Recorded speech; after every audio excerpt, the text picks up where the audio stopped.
Central dogma প্রসেসের replication বা DNA প্রতিলিপিকরণ, transcription বা এমআরএনএ উৎপাদনকে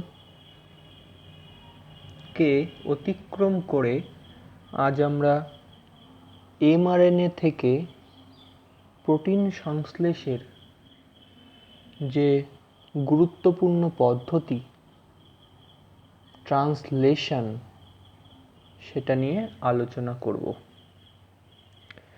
ট্রান্সলেশন যেটাকে বলা হয় প্রোটিন সিনথেসিসের একটা প্রসেস। এমআরএনএ থেকে প্রোটিন সংশ্লেষের যে পদ্ধতি সেটাই হলো ট্রান্সলেশন।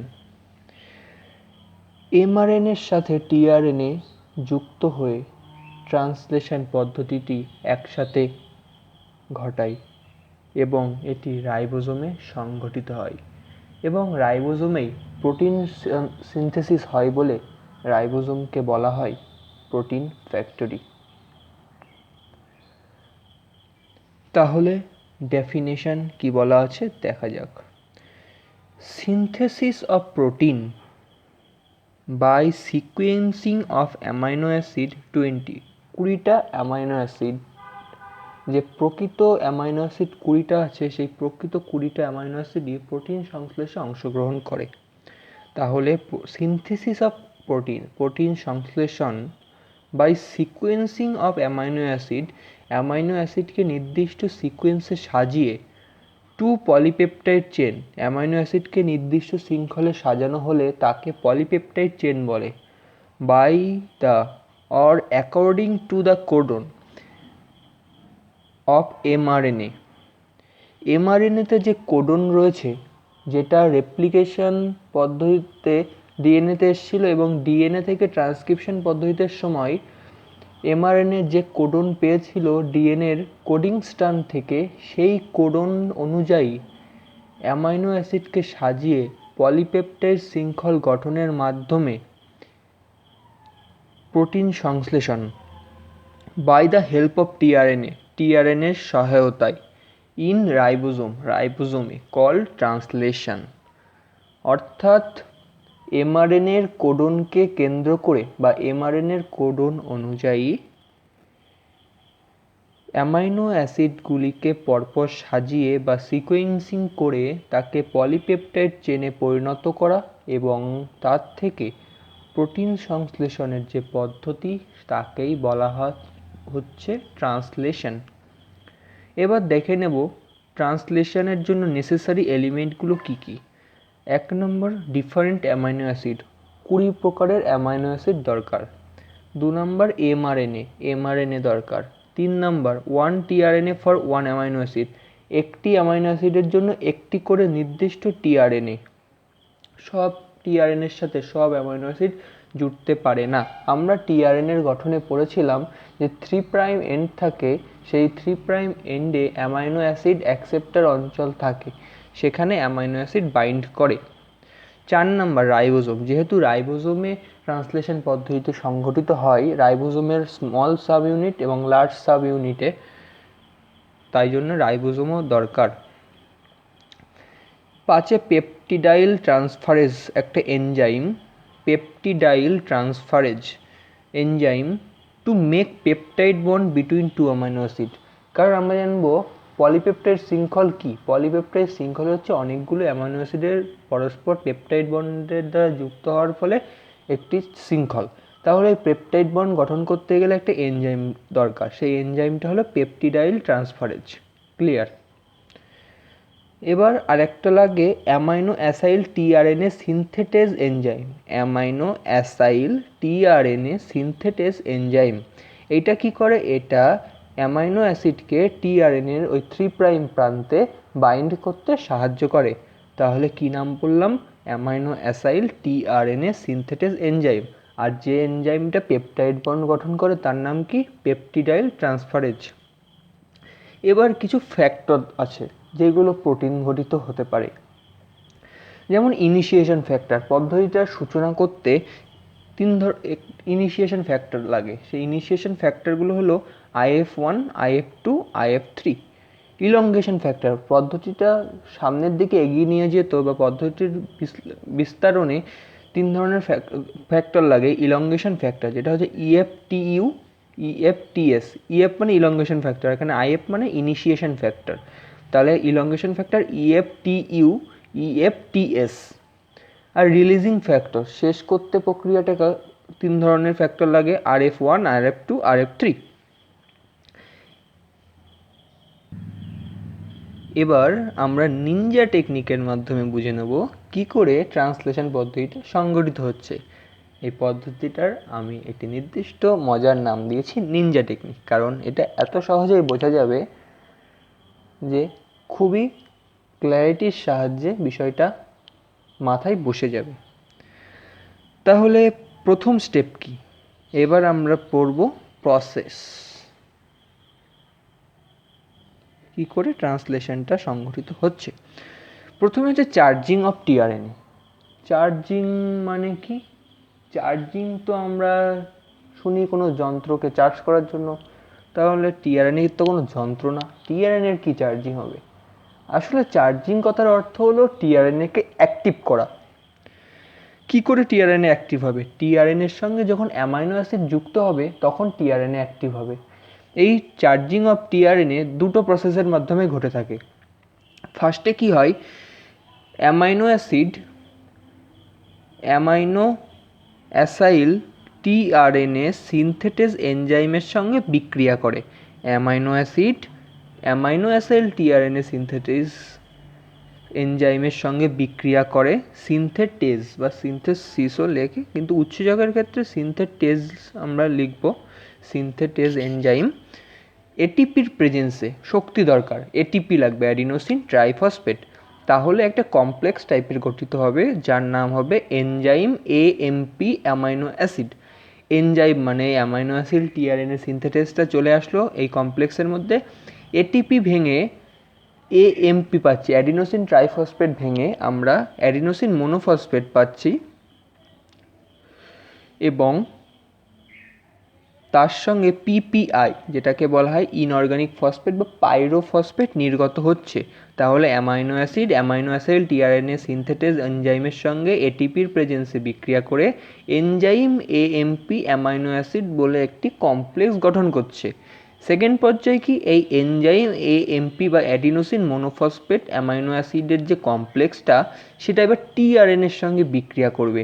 টিআরএনএর সঙ্গে বিক্রিয়া করে অ্যামাইনো অ্যাসাইল টিআরএনএ তৈরি করবে, যেটাকে বলা হয় চার্জড টিআরএনএ মানে অ্যাক্টিভ টিআরএনএ।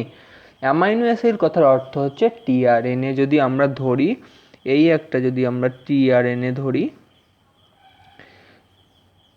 তাহলে এই আমরা ধরলাম এই একটা টিআরএনএ, তাহলে এর এই যে 3' মাথায় এখন অ্যামাইনো অ্যাসিড AA বা অ্যামাইনো অ্যাসিড যুক্ত হলো, তাই জন্য একে বলা হচ্ছে টিআরএনএ, অ্যামাইনো অ্যাসাইল টিআরএনএ। কিন্তু আগে এই মাথায় অ্যামাইনো অ্যাসিড ছিল না, এই মাথাটা ব্ল্যাঙ্ক ছিল, তাই জন্য অ্যামাইনো অ্যাসিডে তাহলে টিআরএনএ চার্জ হয়ে গেল বা সক্রিয় হয়ে গেল।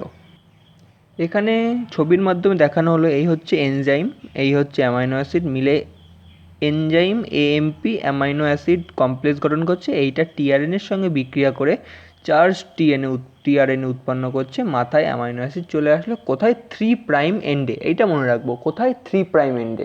5' এন্ডে কিন্তু অ্যামাইনো অ্যাসিড অ্যাকসেপ্টর অঞ্চল থাকে না টিআরএনএর, 3' এন্ডেই থাকে। এবার আমরা চলে আসব মূল প্রসেসের মধ্যে, যেটা হচ্ছে ইনিশিয়েশন। তার আগে কিছু জিনিস আমরা একটু জেনে নিই। যেমন আমরা একটু আগে জানলাম ট্রান্সলেশন পদ্ধতির জন্য দরকার রাইবোজোম, এবং রাইবোজোম আমরা জানি রাইবোজোমের দুটো অধঃএকক বা সাব ইউনিট থাকে, একটা হচ্ছে স্মল সাব ইউনিট, একটা হচ্ছে লার্জ সাব ইউনিট। আমাদের ইউক্যারিওটিকের রাইবোজোম 80S প্রকৃতির, যার মধ্যে একটি থাকে 60S আর একটি থাকে 40S। প্রোক্যারিওটিকের 70S প্রকৃতির, একটি থাকে 50S আর একটি থাকে 30S। S হচ্ছে সেডিমেন্টেশন কোএফিসিয়েন্ট বা অধঃক্ষেপণ গুণাঙ্ক। এবার আমরা জানবো স্মল সাব ইউনিটে দু রকমের সাইট থাকে, একটা হচ্ছে P সাইট, একটা হচ্ছে A সাইট। এবং লার্জ সাব ইউনিটে 3 ধরনের সাইট থাকে, পি সাইট, এ সাইট, ই সাইট। কোনো ভয় পাওয়ার বিষয় নেই এখানে, কারণ এক্ষুনি সব ক্লিয়ার হয়ে যাবে। পি সাইট মানে পেপটিডাইল সাইট, এ সাইট বা amino acyl site, E site বা এক্সিট সাইট। পেপটিডাইল সাইটের মাধ্যমে আমরা বুঝতে পারছি এখানে পেপটাইড বন্ড গঠিত হচ্ছে। এ সাইটের মাধ্যমে বা অ্যামাইনো অ্যাসিড সাইটের মাধ্যমে আমরা বুঝতে পারছি এখানে অ্যামাইনো অ্যাসিড যুক্ত টিআরএনএ প্রবেশ করছে, এবং ই সাইটের মাধ্যমে আমরা বুঝতে পারছি এখান দিয়ে টিআরএনএ বেরিয়ে যাচ্ছে। আমরা এইভাবে বললে বিশ্বাস করব না, আমরা তার জন্য ছবির মাধ্যমে আরও ক্ল্যারিটির সাহায্যে বুঝে নেব। তাহলে আসো, ফার্স্ট স্টেপ কি হয়। প্রথমে রাইবোজোমের স্মল সাব ইউনিট বা ইউক্যারিওটিকের ক্ষেত্রে যে 40S এবং প্রোক্যারিওটিকের ক্ষেত্রে 30S এমনভাবে অবস্থান করে। এটা হচ্ছে রাইবোজোমের স্মল সাব ইউনিট। এই রাইবোজোমের স্মল সাব ইউনিটের সাথে এমআরএনএ যুক্ত থাকে, ঠিক আছে। এমআরএনএর এই যে 5' থেকে 3' এন্ড, আর এমআরএনএর মধ্যে এই যে বিভিন্ন বেস পেয়ার দেখা যাচ্ছে, এখানে আমি বেস পেয়ার বসাইনি, এখানে সি ইউ জি এ টি এইভাবে থাকতে পারে, ইউ এইভাবে থাকতে পারে। এখানে আমি শুধু দেখিয়েছি এ ইউ জি, কারণ আমরা জানবো ট্রান্সলেশন পদ্ধতি শুরু হয় ইনিশিয়েশন কোডন। কোডনের সময় বলেছিলাম ইনিশিয়েশন কোডন হচ্ছে এ ইউ জি এবং টার্মিনেশন কোডন হচ্ছে U A A, U A G, U G A. তাহলে এ ইউ জি পদ্ধতিটা শুরু করবে। তাহলে কি হলো, তাহলে প্রথমে একটি স্মল সাব ইউনিট রাইবোজোমের, এবার হচ্ছে কি হচ্ছে, এবার এখানে স্মল সাব ইউনিটের মধ্যে এমআরএনএ আছে যার 5' to 3' দেখা যাচ্ছে, এবং এখানে যে বলেছিলাম দুটো সাইট আছে স্মল সাব ইউনিটে, পি সাইট আর এ সাইট। এখানে হচ্ছে মাঝখানের দিকে পি সাইট আর বাইরের দিকে এ সাইট রয়েছে। পি সাইট হচ্ছে পেপটিডাইল সাইট, এ সাইট হচ্ছে অ্যামাইনো অ্যাসাইল সাইট। এবার এইটা হচ্ছে এমআরএনএ, এইটা। এবার 2 নম্বর স্টেপে দেখি কি হলো। 2 নম্বর স্টেপে কি হলো, যে চার্জড টিআরএনএ ছিল, অ্যামাইনো অ্যাসিড মাথায় করে যে টিআরএনএটা ছিল, সেই টিআরএনএটা এসে এই যে স্মল সাব ইউনিটটা রয়েছে, এই স্মল সাব ইউনিটে যে এমআরএনএ রয়েছে, সেই এমআরএনএর কোডন সাইটের সঙ্গে যুক্ত হয়ে গেল টিআরএনএর অ্যান্টিকোডন সাইট। আমরা জানবো টিআরএনএতে অ্যান্টিকোডন সাইট থাকে। তাহলে এ ইউজি এইটা স্পেসিফিক, এইটা সব সময় সব প্রসেসের ক্ষেত্রে একই থাকে, স্পেসিফিক। তাহলে এই এইউজি সাইটে টিআরএনএর অ্যান্টিকোডন সাইট মানে উল্টোটা, এর সাথে ইউ, ইউ এর সাথে এ, জি এর সাথে সি, ইউ এ সি যুক্ত হয়ে গেল। এর জন্য লাগে বলেছিলাম যে ফ্যাক্টরগুলো ছিল IF1, IF2, IF3 সাথে জিটিপি। জিটিপি হচ্ছে গুয়ানোসিন ট্রাইফসফেট, এটাও এনার্জি হিসেবে কাজ করে। তাহলে সেকেন্ড স্টেপে কী হলো, চার্জ টিআরএনএ মাথায় মিথিওনিন অ্যামাইনো অ্যাসিড করে আনবে, কারণ আমরা জানবো এমআরএনএর কোডনই অ্যামাইনো অ্যাসাইডের সিকোয়েন্সিংয়ে সাহায্য করবে। তাই এমআরএনএতে যেহেতু প্রথমে এইউজি কোডন রয়েছে, সেই এইউজি কোডনটা টিআরএনএকে বলবে তুমি এইউজি নামে যে অ্যামাইনো অ্যাসিড রয়েছে তাকে নিয়ে আসো। তাহলে টিআরএনএ কী করবে, মিথিওনিনকে তুলে আনবে, কারণ এইউজি মানে মিথিওনিন। এবার হচ্ছে বিষয়, এই টিআরএনএ কোন সাইটে প্রবেশ করবে, পি সাইটে না এ সাইটে।